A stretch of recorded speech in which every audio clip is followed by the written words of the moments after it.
இன்றைய நற்செய்தி மார்க்கு எழுதிய தூய நற்செய்தியிலிருந்து வாசகம்.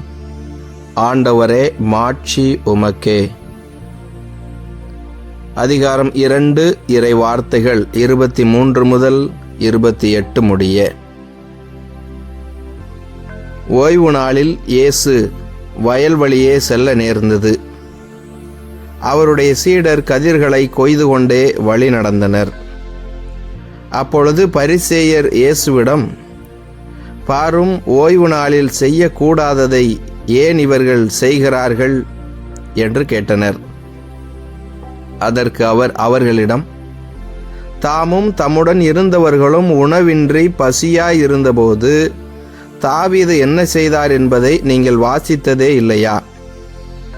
அபியத்தார் தலைமை குருவாய் இருந்தபோது தாவீது இறை இல்லத்திற்குள் சென்று குருக்களை தவிர வேறு எவரும் உண்ணக்கூடாத அர்ப்பண அப்பங்களை தாம் உண்டது மட்டுமன்றி தம்மோடு இருந்தவர்களுக்கும் கொடுத்தார் அல்லவா என்றார். மேலும் அவர் அவர்களை நோக்கி, ஓய்வு நாள் மனிதருக்காக உண்டாக்கப்பட்டது, மனிதர் ஓய்வு நாளுக்காக உண்டாக்கப்படவில்லை. ஆதலால் ஓய்வு நாளும் மானிட மகனுக்கு கட்டுப்பட்டதே என்றார். ஆண்டவரின் அருள்வாக்கு. கிறிஸ்துவே உமக்கு புகழ். என் ஆண்டவர் இயேசுவில் அன்பார்ந்த சகோதர சகோதரிகளே, உங்கள் அனைவரையும் உயிர்த்த நம் ஆண்டவர் இயேசு கிறிஸ்துவின் பெயரிலே அன்போடு வாழ்த்துகின்றேன். உங்கள் அனைவருக்காகவும் நான் திருப்பலி ஒப்பு கொடுத்து சிறப்பாக ஜெபிக்கின்றேன். இன்று தமிழர்கள் மாட்டுப் பொங்கலை கொண்டாடுகின்றார்கள். உழவு தொழிலுக்கு உதவி செய்யக்கூடிய விலங்குகளையெல்லாம் இந்த நாளிலே தமிழர்கள் நன்றியோடு நினைத்து பார்த்து அந்த விலங்குகளுக்கும் நன்றி செலுத்தக்கூடிய நாள். என் அன்பிற்குரியவர்களே, எங்கே நன்றி உணர்வு அதிகமாக இருக்கிறதோ அங்கே மகிழ்ச்சி நிறைந்து இருக்கும். தமிழர்களுடைய இந்த நன்றி சொல்லக்கூடிய மனநிலை, குறிப்பாக உழவு தொழில் வழியாக காய்கனிகளை கொடுத்த இறைவனுக்கு நன்றி. அந்த பயிர் தொழில், அந்த விவசாயம் செழிப்பதற்கு உதவியாக இருந்த சூரிய ஒளிக்கு, மழைக்கு, நல்ல காலச்சூழலுக்கு என்று நன்றி செலுத்தக்கூடிய வேளையில் அந்த விளைச்சல் நிலங்களுக்கு அதை உழுது பண்படுத்தி இன்னுமாக அந்த விளைச்சலை வீட்டுக்கு கொண்டு வருவதற்கு என்று பல வகையிலே மாடுகள் உதவி செய்திருக்கின்றன. எனவே அந்த விலங்குகளையும் நன்றியோடு நினைத்து பார்க்கிறான். எனவே இந்த நன்றியின் விழாவில் நாமும் கடவுள் இந்த உலகத்திலே நமக்கு உதவி செய்வதற்கும் இன்னுமாக நாம் நன்றாக வாழ்வதற்கும் இந்த இயற்கை சூழலை சமநிலையில் வைத்திருப்பதற்கு, பாதுகாப்பதற்கு உதவியாக கொடுத்த எல்லா விலங்குகளுக்காகவும் ஆண்டவருக்கு நன்றி செலுத்துவோம். ஆண்டவருடைய படைப்பு எத்துணை அருமையானது. நாம் அனைவரும் இணைந்து குடும்பமாய் வாழ்வதற்காக இந்த உயிர்களையெல்லாம் ஆண்டவர் நமக்கு படைத்து கொடுத்திருக்கிறார். நாம் நன்றியோடு நினைத்து பார்ப்போம். ஆண்டவருக்கு நன்றி சொல்லக்கூடிய இந்த வேளையில் குறிப்பாக இந்த பெரு வெள்ளம் இயற்கை சீற்றங்களினால் ஆடு மாடுகளை இழந்து, பொருளாதாரத்தை இழந்து, உடைந்து போய் இருக்கக்கூடிய மக்கள் மீண்டும் எழுந்து வரும்படியாய், பொருளாதார நலன்கள் பற்றி இருக்கும்படியாய் இந்த நாளிலே நாம் சிறப்பாக ஜெபிப்போம். இன்னும் சிறப்பாக இன்றைய நற்செய்தியிலே நாம் பார்க்கிறோம், ஆண்டவர் இயேசு கிறிஸ்து தன்னுடைய சீடர்களோடு வயல் வழியே நடந்து செல்கிறார். அப்பொழுது சீடர்கள் பயிர்களை கொய்து தின்று விடுகிறார்கள். அது ஓய்வு நாள். அந்த ஓய்வு நாளிலே யூதர்களுடைய அந்த சட்டத்தின்படி அந்த வேலையை செய்யக்கூடாது. ஓய்வு நாள் சட்டத்தை மூடத்தனமாக தவறாக பின்பற்றி கொண்டிருந்த வேளையில ஆண்டவர் இயேசு கிறிஸ்து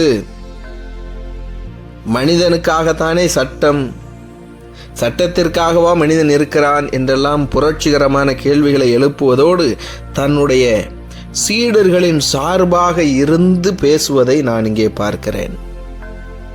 என் அன்பிற்குரியவர்களே,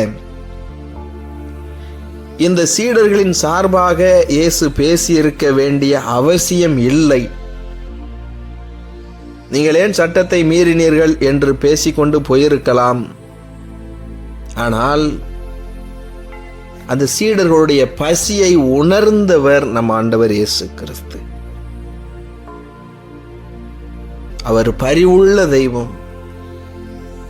ஒரு மனிதனுடைய பசியை இன்னொரு மனிதன் உணர்ந்து கொள்ளுகிறான் என்று சொன்னால், அந்த மனிதனுக்கு உணவு கொடுக்கிறான் என்று சொன்னால், அந்த மனிதனின் சார்பாய் உதவி செய்ய தயாராய் இருக்கிறான் என்று சொன்னால், அவன்தான் கடவுளுடைய பணியாளராய் இருக்க முடியும். அவர்தான் கிறிஸ்தவராக இருக்க முடியும். நான் பசியோடு இருந்தேன், எனக்கு உணவு கொடுத்தீர்கள். நான் தாகமாய் இருந்தேன், எனக்கு தண்ணீர் கொடுத்தீர்கள். இதோ நோயுற்று இருந்தேன், என்னை கவனித்து கொண்டீர்கள். சிறையில் இருந்தேன், என்னை காண வந்தீர்கள். நான் ஆடையின்றி இருந்தேன், என்னை உடுத்தினீர்கள் என்றெல்லாம் சொல்லி ஆண்டவர் இறுதி நாளிலே நம்மை குறித்து மகிழ்ச்சி அடைய வேண்டுமா? இப்பொழுது நம்முடைய வாழ்வை குறித்து அவர் சந்தோஷப்பட வேண்டுமா? அப்படி என்றால் நாம் பாதிக்கப்பட்டு இருக்கக்கூடிய, ஏழை எளிய பசியோடு இருக்கக்கூடிய, நோயோடு போராடி கொண்டு இருக்கக்கூடிய பிள்ளைகளின் சார்பாக நிற்க வேண்டும். அவர்களுக்கு நம்மால் என்ற உதவியை செய்ய வேண்டும். ஆண்டவர் இயேசுடைய இந்த பணிவாழ்வு முழுவதுமாக யாரை இந்த சமூகம் ஒதுக்கியதோ, யாரை புறந்தள்ளியதோ, எந்த ஏழை எளிய மக்களை யார் நசுக்குகிறார்களோ, ஒடுக்குகிறார்களோ, அந்த இடத்திலெல்லாம் ஆண்டவர் இயேசு கிறிஸ்து அந்த பாதிக்கப்பட்ட மக்களின் சார்பாக நிற்கிறார். எனவே இந்த நாளிலே நாம் நன்றி உணர்வோடு இருப்போம். கடவுள் நமக்கு எத்தனையோ நன்மைகளை செய்திருக்கிறார். கடவுள் நமக்கு இவ்வளவு அதிகாரத்தை, ஆசீர்வாதத்தை, அருளை கொடுத்திருக்கிறார் என்று சொன்னால், நாம் மற்றவர்களுக்கு உதவி செய்ய வேண்டும். குறிப்பாக இல்லாத முடியாத நிலையில் இருக்கக்கூடிய பிள்ளைகளின் சார்பாய் நிற்க வேண்டும். அதுதான் உண்மையான கிறிஸ்தவ வாழ்க்கை. எனவே இந்த நாளிலே நம் ஆண்டவர் இயேசு கிறிஸ்து இதோ நம்முடைய பசியை புரிந்து கொள்ளுவார், நம்முடைய வேதனையை புரிந்து கொள்ளுவார். அவர் நிச்சயமாக நமக்கு உதவி செய்வார். என் அன்பு மக்களே, சோர்ந்து போய்விடாதீர்கள். இந்த உலக மனிதர்களுடைய பார்வையிலே நம்முடைய கஷ்டங்கள், நம்முடைய வேதனைகள், கண்ணீர் புரியாமல் இருக்கலாம். ஆனால் ஆண்டவருக்கு தெரியும். அவர் உங்களுக்கு உதவி செய்வார். அவர் உங்கள் சார்பாய் இருப்பார். அவர் உங்கள் மத்தியிலே சக நல்ல மனிதர்களின் வழியாய் செயல்படுவார். இயேசுவுக்கே புகழ், மரியே வாழ்க. மன்றாடுவோமாக. ஆடு மாடுகள் என்று விலங்குகளை பரிசாக இந்த உலகத்திலே கொடுத்த ஆண்டவரே, உம்மை போற்றி புகழ்ந்து உம்மை ஆராதிக்கிறோம். உமக்கு நன்றி செலுத்துகிறோம். இந்த புதிய நாளை பார்க்கும் ஒரு வாய்ப்பை கொடுத்ததற்காக நன்றி ஆண்டவரே. எங்களை இவ்வளவாய் ஆசீர்வதித்ததற்காக நன்றி செலுத்துகிறோம் ஆண்டவரே. இதோ இந்த நாளிலும் எங்களிடத்திலே ஜெப உதவி கேட்டிருப்பவர்கள், இன்னுமாக இந்த நாளிலே தங்களுடைய திருமண நாள், பிறந்த நாளை கொண்டாடக்கூடிய பிள்ளைகள் ஒவ்வொருவரையும் ஒப்பு கொடுத்து ஜெபிக்கிறோம். நீரே ஆசீர்வதிப்பீராக. இதோ இந்த மாட்டு பொங்கல் திருநாளில ஆண்டவரே, விவசாயிகளை ஆசீர்வதியும், ஆடு மாடுகளை ஆசீர்வதியும். இன்னும் சிறப்பாக பெரும் மழை வெள்ளத்தினால், இயற்கை சீற்றங்களினால் பாதிக்கப்பட்டு வேதனையோடு கண்ணீரோடு முடங்கி போயிருக்கக்கூடிய பிள்ளைகளெல்லாம் மீண்டு எழுந்து வரும்படியாய் ஆசீர்வதியும். ஆண்டவரே, இவர்களுடைய உழைப்பை ஆசீர்வதியும். இவருடைய எல்லா காரியங்களிலும் இவர்களுக்கு வெற்றி கிடைக்கும்படியாய் செய்வீராக. இதோ இந்த நாளிலும் எல்லா நோயாளர்களையும் ஒப்பு கொடுத்து ஜெபிக்கிறேன் ஆண்டவரே. நீரே அவர்களை தொட்டு குணப்படுத்துவீராக. விபத்துகளினால் நோய்களினால் பாடுபட்டு வேதனைப்பட்டு கொண்டிருக்கக்கூடிய இந்த பிள்ளைகளுடைய கண்ணீரை துடைக்க வாரும். இவர்களுக்கு மருத்துவ உதவிகள் கிடைக்கும்படியாய் செய்வீராக. இதோ இந்த நோயாளர்களை அன்போடு கவனித்துக் கொண்டிருக்கக்கூடிய பிள்ளைகளுக்கு புதிய நம்பிக்கையை கொடுத்தருளும் ஆண்டவரே. நாங்கள் ஒருவர் மற்றவருக்கு உதவி செய்யக்கூடிய பரிவுள்ளம் கொண்ட மனநிலையை நீர் எங்களுக்கு கொடுப்பீராக. இதோ இந்த நாளிலும் எங்கள் மத்தியிலே வாழ்ந்து மரித்தவர்களெல்லாம் நினைத்து பார்க்கிறோம். இந்த ஆன்மாக்களுக்கு நித்திய இளைப்பாறுதலை நீர் தர வேண்டும் ஆண்டவரே. இதோ குழந்தை செல்வத்திற்காகவும் வேலை வாய்ப்பிற்காகவும் திருமண காரியங்களுக்காகவும் ஜெபிக்கக்கூடிய பிள்ளைகளை எல்லாம் ஒப்பு கொடுக்கிறோம் ஆண்டவரே. இவருடைய உள்ளத்தின் விருப்பங்களை நிறைவேற்றி தாரும். இந்த எத்தனையோ பெற்றோர்கள் தங்களுடைய பிள்ளைகளுடைய வாழ்வை குறித்து கண்ணீரோடு வேதனையோடு போராடி கொண்டிருக்கிறார்கள். இவர்களுடைய கண்ணீரை இவருடைய துயரங்களை எல்லாம் மகிழ்ச்சியாய் மாற்றி தருவீராக.